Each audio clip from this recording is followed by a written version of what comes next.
Olá, começa agora uma série de programas do projeto Vertentes Sustentáveis em parceria com a TV UFSJ. Você vai ver temas, projetos e ações relacionados ao meio ambiente e o desenvolvimento sustentável. Vamos lá?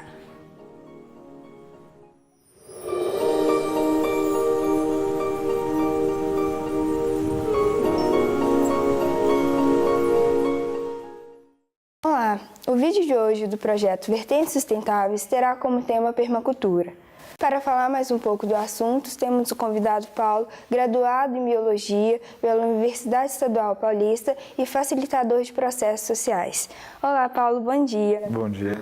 Bom, você já está envolvido um pouco com a permacultura. E você poderia falar para a gente o que é a permacultura?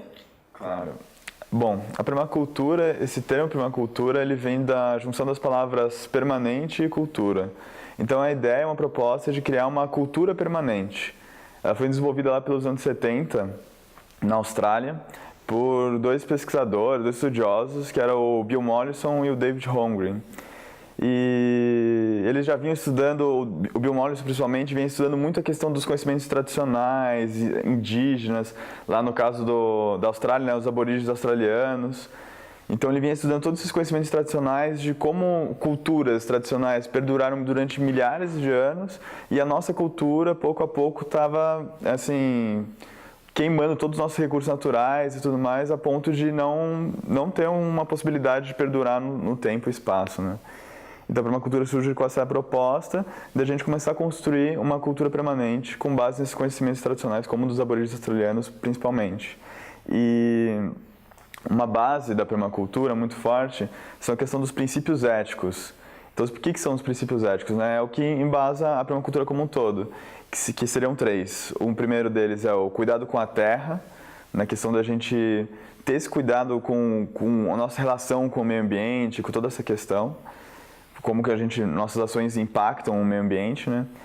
O outro princípio seria o cuidado com as pessoas, como que nossas relações sociais estão sendo criadas, como que a gente está se relacionando na economia, no trabalho, em todos os âmbitos sociais como um todo, no nosso dia a dia, na nossa casa, com a nossa família.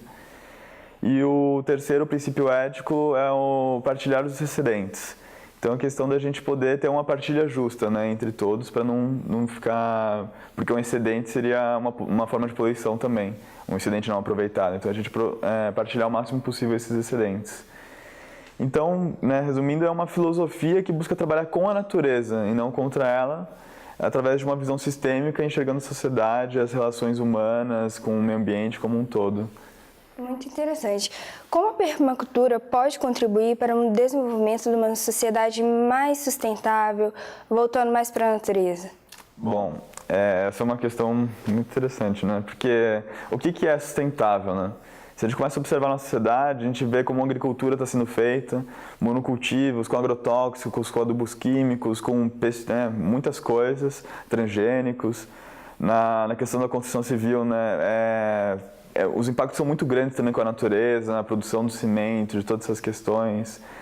Nos nossos esgotos, né, como estão sendo tratados ou não estão sendo, canaliza jatos para os rios e estão poluindo diversas águas. Então, tudo isso é extremamente insustentável, né? E como que a gente poderia caminhar para um outro tipo de sociedade, né? Em vez de a gente consumir 5,2 quilos de agrotóxico por ano, que é a média que o brasileiro consome, ou seja, a gente toma muito veneno diariamente, e isso é um dos maiores causadores de câncer, né? A gente pode começar a trabalhar com uma coisa mais óbvia, mas que seja realmente sustentável. Então, a permacultura trabalha em diversas áreas, através dessa observação sistêmica, né? Uma delas seria as agriculturas alternativas. Então, como que a gente pode trabalhar com uma outra forma de agricultura que trabalhe com vários tipos de plantio, em vez de ser uma monocultura, só uma cultura, plantar feijão junto com abobrinha, com um monte de coisa junto, ter uma diversidade, ajudando a biodiversidade local, e isso gera mais riqueza, gera uma produção muito grande.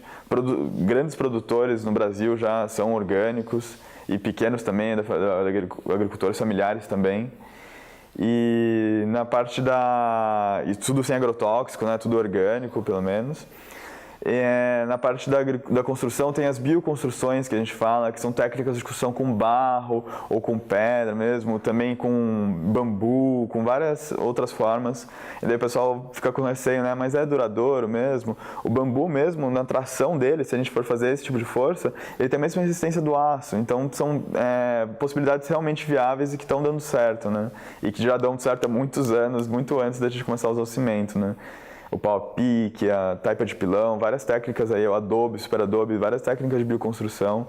O tratamento dos nossos resíduos, então às vezes dá pra gente tratar a nossa água cinza, que seria a água do nosso banho, de lavar a mão, e as águas negras, que seriam do vaso sanitário, né? De uma outra forma, com banheiro seco, por exemplo, que é um tipo de banheiro que não usa água. Também tem o sistema de Watland, que é um tratamento que é feito numa bacia de concreto, com bananeiras ou com plantas que evaporam muita água, que você consegue tratar todo o teu resíduo, né? Todos esses resíduos que vão para a água. E também a outra forma de trazer essa sociedade mais sustentável seria também através de como nós nos relacionamos, como eu já falei, né? Então, a questão do investimento ético, para onde que a gente está colocando o nosso dinheiro, né? Porque quando a gente coloca no banco, esse dinheiro está sendo investido nas monoculturas e várias coisas assim, né? Que às vezes não colaboram para a nossa sociedade sustentável.